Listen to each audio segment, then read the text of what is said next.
So very good afternoon to all of you. First of all, I want to thank Tripoli Foundation for shortlisting our project for further evaluation. In fact, I agree with Professor Sarkar actually, and in fact, my introduction has become almost redundant actually after hearing so many experts. But still, just some of the points. Before what I want to do is actually, I want to highlight, what is the importance of this project actually. So this project aims, single focus aim of converting carbon dioxide into methanol by following the photosynthesis principles actually. So this is the ultimate aim we want to do actually, and then we want to do in the typical way how photovoltaic silicon grown actually. The same path we may have to follow actually, because it's happening that way actually. So this is the crux of the project what we are doing, and we have already patented our work, and it is slightly better than TRL3, I would say actually. The main idea of this proposal is actually to take from where it is now to TRL5 actually. So we are already at a stage of about 50 square centimeter device. We are able to do the work in direct sunlight and convert carbon dioxide into methanol. Of course, methanol plus formaldehyde also we form, but by selective removal of methanol actually we will able to convert, because it happens in subsequent hydrogenation happens actually, stepwise hydrogenation. So carbon dioxide gets converted into formaldehyde first, followed by methanol. And so these are some of the highlights of the project what we have. And so let me come back to the introduction.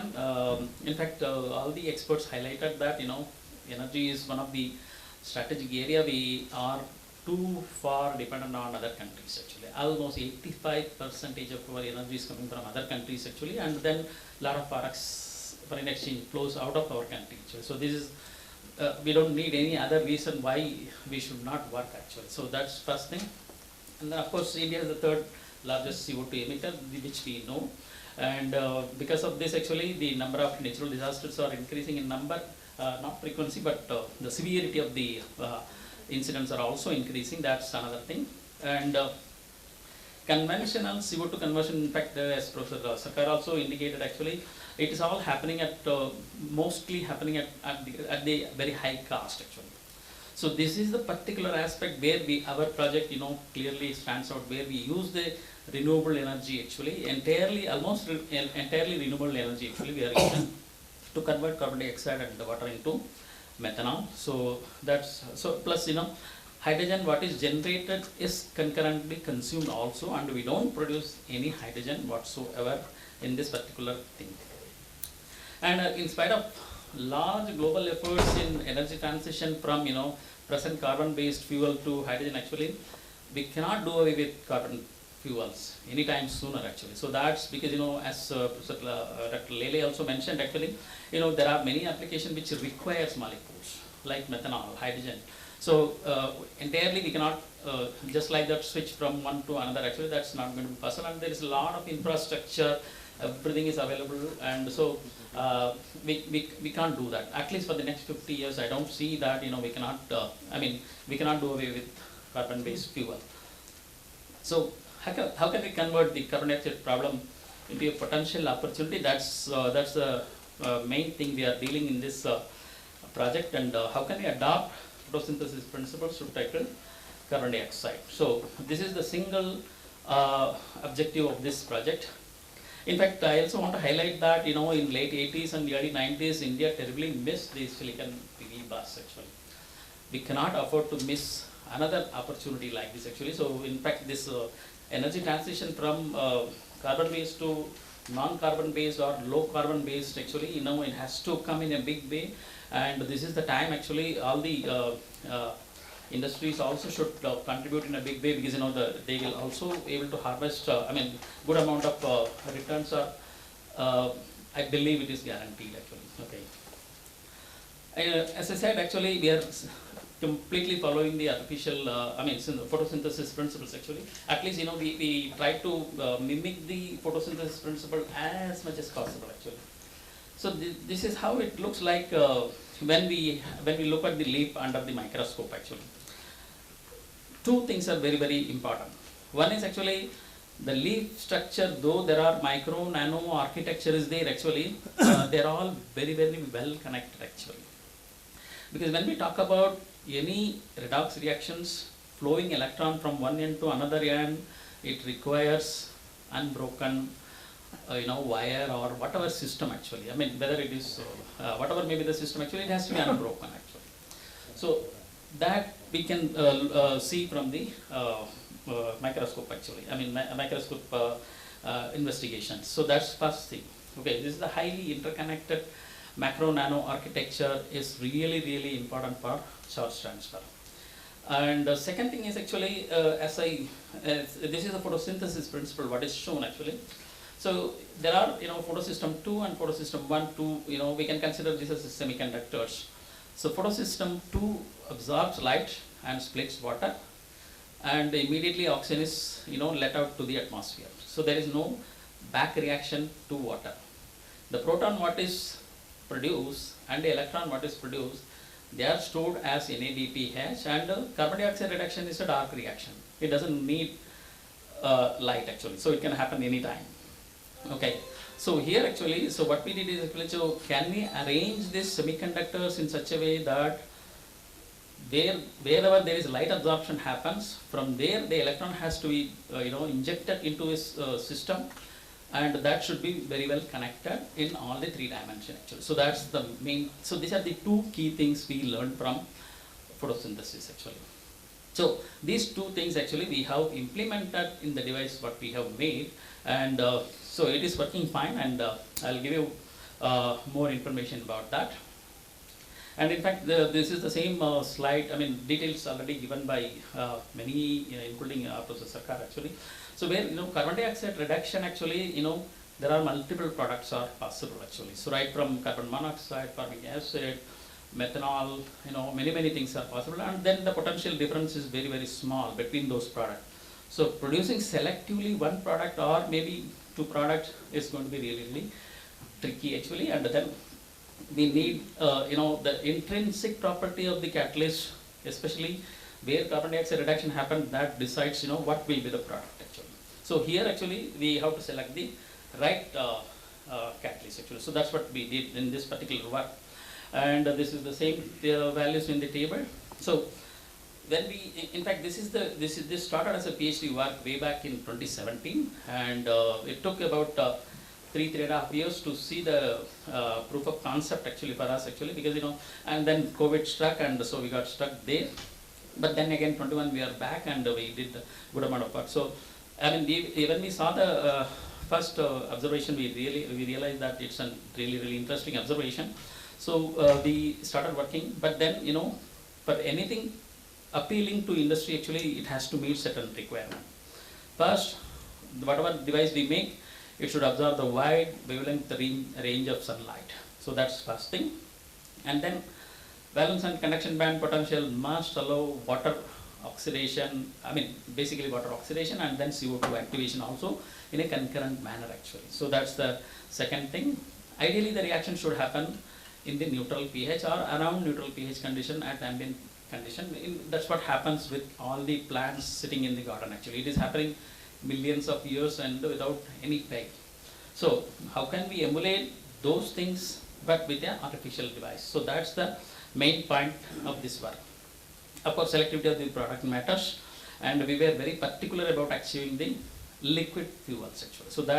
So methanol comes in fact we all know that methanol economy is also coming up actually, and if we can produce methanol at a cost effective way, then I believe there is no doubt that it's going to pick up in a very fast way. Of course, for industry, this point is much more, very, they really demand, because, it has to be cheap and it has to be sustainable. So that means it has to work for years together, and, it has to be cost effective. So these are the few things actually we put the condition to ourselves that, whatever we do, we have to bring all these aspects actually.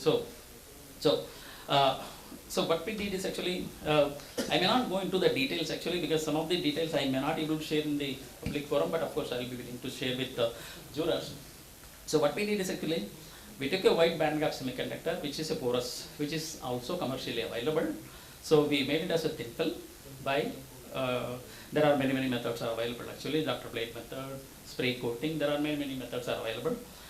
So with that actually, we integrated actually. We assembled and integrated the light absorbing quantum dots.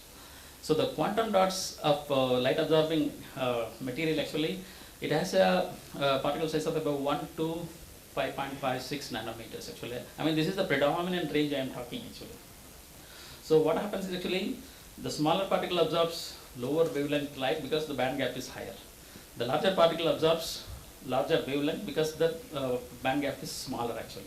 So there is a range of wavelength of photon it absorbs somewhere from 400 to about 540, 550 nanometer actually. Okay. So after we integrated actually, of course, this is like a typical solar cell kind of device actually, where the WBSC is the wide bandgap semiconductor and LAQD is the light absorbing quantum dots, so which is integrated in a novel way.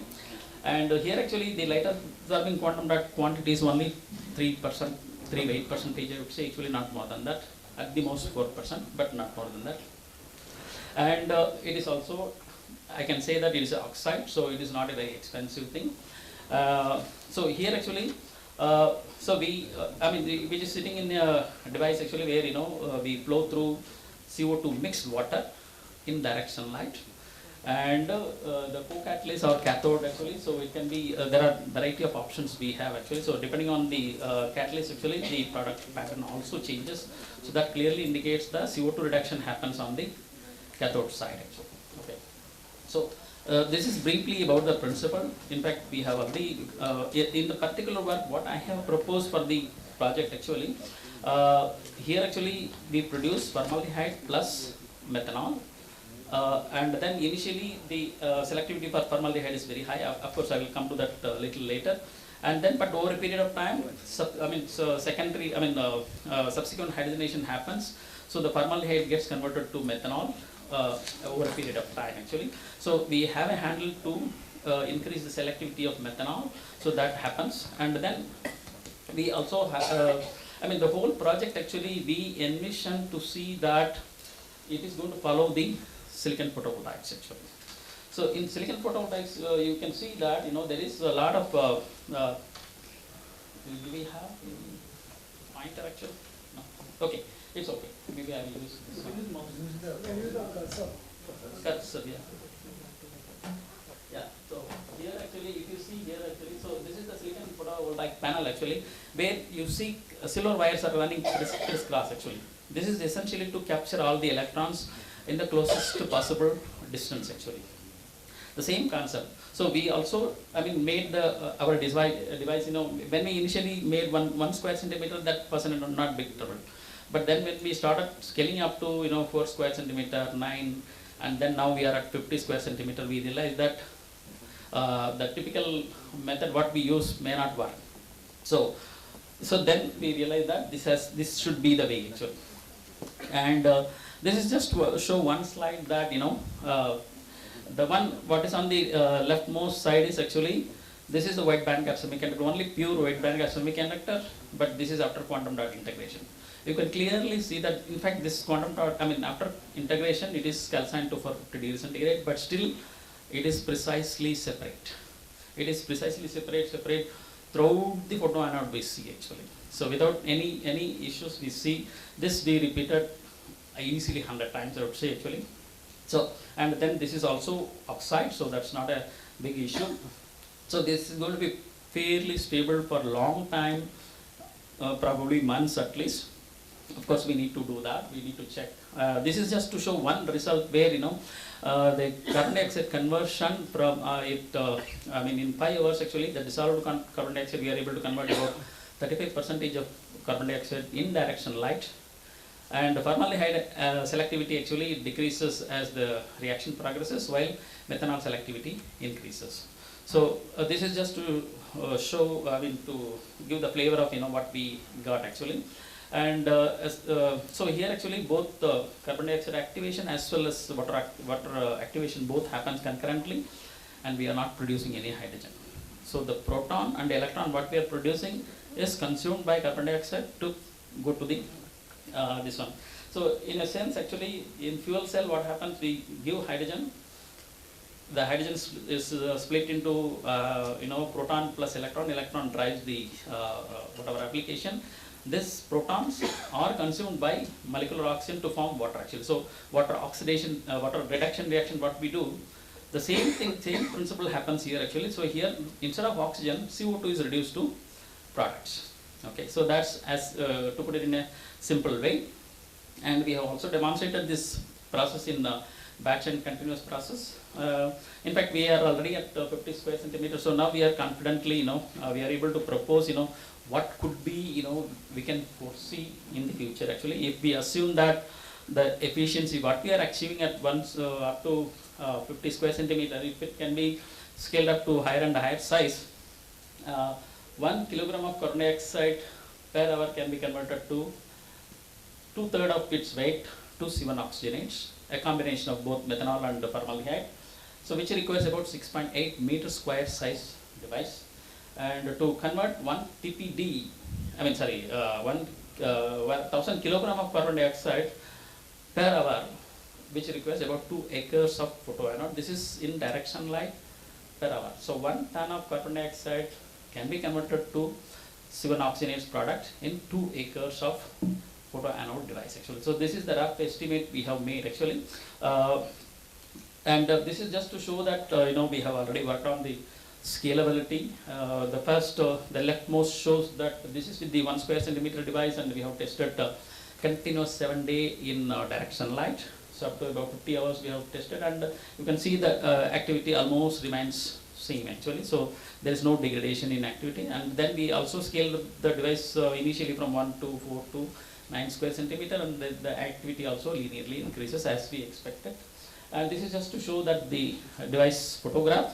And then the next is actually, now we are scaled up the device actually. So this is the device to show that we are 12 into 4 square centimeter things are stacked in such a way that actually in between the cathode part is running actually. So this device works really nicely, and a small carbon dioxide detection reactor also we have made actually, which works in direction light.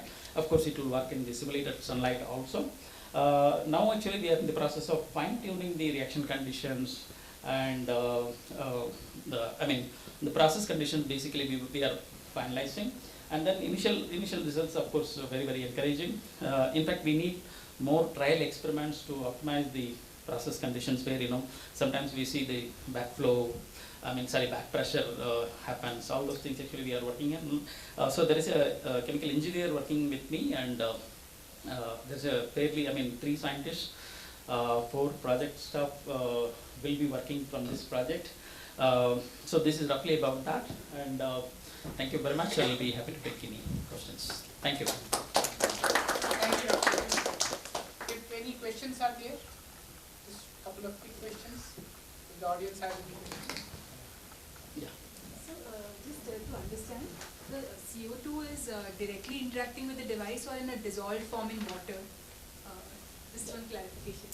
Yeah. So we basically in a continuous process, how I envision is actually the CO2 is continuously bubble through the medium, whatever water medium we are using actually, so that the CO2 availability to the photoanode almost remain the same actually, because CO2 solubility in water is really poor.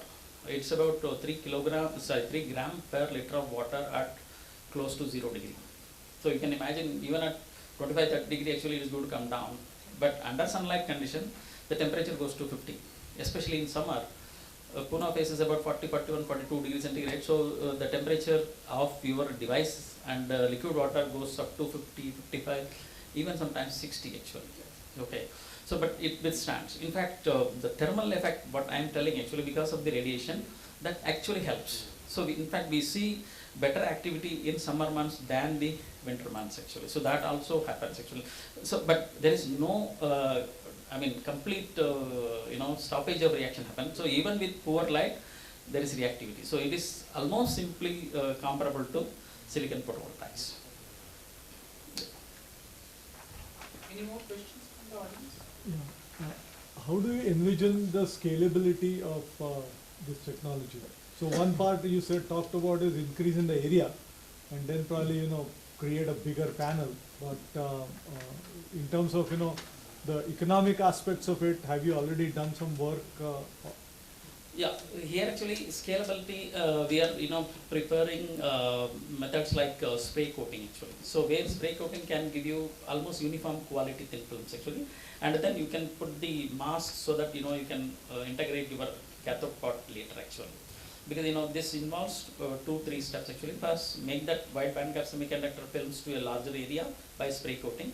So we can go easily up to 500 to 600 square centimeter in one go actually. So there's a good chance that because a typical, how I envision this is actually, in fact in the project also we have given that we want to go 250, 500 and 900 square centimeter devices actually. And then once we achieve that 900 square centimeter, it is going to be modular unit actually. So you make multiples of modular units and then combine the way you want to do that actually. So that's pretty much possible. So with spray coating, it's really possible, and we are already practicing that, and we are fairly confident about that process. But other processes, there are other coating methods are also there, but which is somewhat expensive. But we want to go for the possibly the cheapest method. Yeah. The second follow-on question is, you talked about 1000 kg per hour per 2 hectares. I think, if I'm not wrong, whatever Yes. that number Yeah. was. So, if you can, relate that to 1000 kgs emission means, for example, so many cars running so many kilometers. I mean, it will be easier for people to understand the scale or no scale of. Okay. Yeah, I don't know. I don't because. Yeah, maybe I can calculate and come back actually. Right, I'm okay. sorry. But anyway, what I have given is actually 1000 kilogram. That is a 1 ton carbon dioxide can be converted per hour with 2 acres. Hectares. 2 acres. 2 acres. 2 acres of One device. roughly 1 hectare, Yeah. 2 acres. So. So probably if somebody is purchasing a car, we should ask him to pay for 2 acres land. Approximately. Just like those 14 trees per lifetime. Yeah. Yeah, that's a nice concept. Yeah. I know, you said 2 questions, so No, please go ahead. Please go ahead. I think we have some time. Yeah, okay, all right. I had a simple question. At least from hello? At least from the earlier reading of the proposal, I'm sorry I came late into your conversation just now. I had the impression that you are looking to grow the size of Looking to? grow the size of it, small to bigger, Yes, yes. as opposed to what my question was, is the increasing the size, does it not I'm a silicon guy, so when you increase the size, the probability that things go wrong and things go defective is higher. So is there an advantage? Do your efficiency go up, or would you rather say that I'm staying at an optimal size where the possibility of things cracking up or defective is higher, therefore I would rather increase the efficiency of capsule?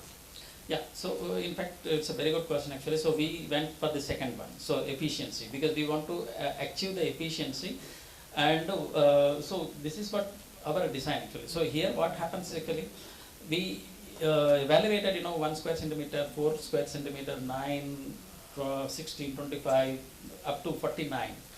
We saw that after 4 by 4, 16 square centimeter, the device efficiency comes down.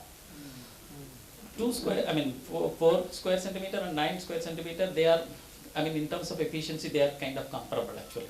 Because here I need to minimize the catalyst, cathode part also actually. So I want to, there is a trade-off actually. So we have right now fixed actually 2 by 2 or 3 by 3 actually, because they give both similar efficiency, and then make the device size bigger actually. So with co-catalyst, cathode running in between actually. Why it should run in between is actually it has to capture all the electrons, because that electron need not travel too long. If it travels too long, it's going to lose efficiency. So in the silicon panel actually, the same thing happens. So here actually, if you see the silver wires, what you see, this is mainly for electron collection actually. If you don't have this silver wires running across, you will lose the efficiency. The 18% efficiency with silicon PV, what we are talking, if it runs with so much density, then only it is possible. So as you decrease the cathode part, it's going to come down. So we have kind of optimized now with our device that 2x2 and 3x3 single cells are giving the best efficiency with cathode part running in between. Yeah. And you didn't answer the economic part of it. I mean, what is the current economics in terms of? Yeah, economics actually. So here actually its entire material is oxide. So only the process conditions are again it is not. I mean the second process of integrating quantum dots actually this is done by special process actually, but it is scalable, which we have already proved, and we are already going ahead with bigger and bigger size actually. So photo anode part is not a big problem, but only thing is actually here it is going to require a lot of land actually. It's the simple, whatever problem we faced in silicon photovoltaics, the same issues we are going to face here actually. So that's I'm telling you upfront actually. So, but assuming that land is available at a reasonable cost, my price of my methanol production would be easily comparable to somewhere around 12 to 15 rupees. Though I have not done the detailed calculation because I have to assume what is the land price, all those things actually. So we have not done. But the current price of methanol from China is about 12 to 15 rupees per kilogram actually. We will be able to match definitely, maybe even better than that. Okay.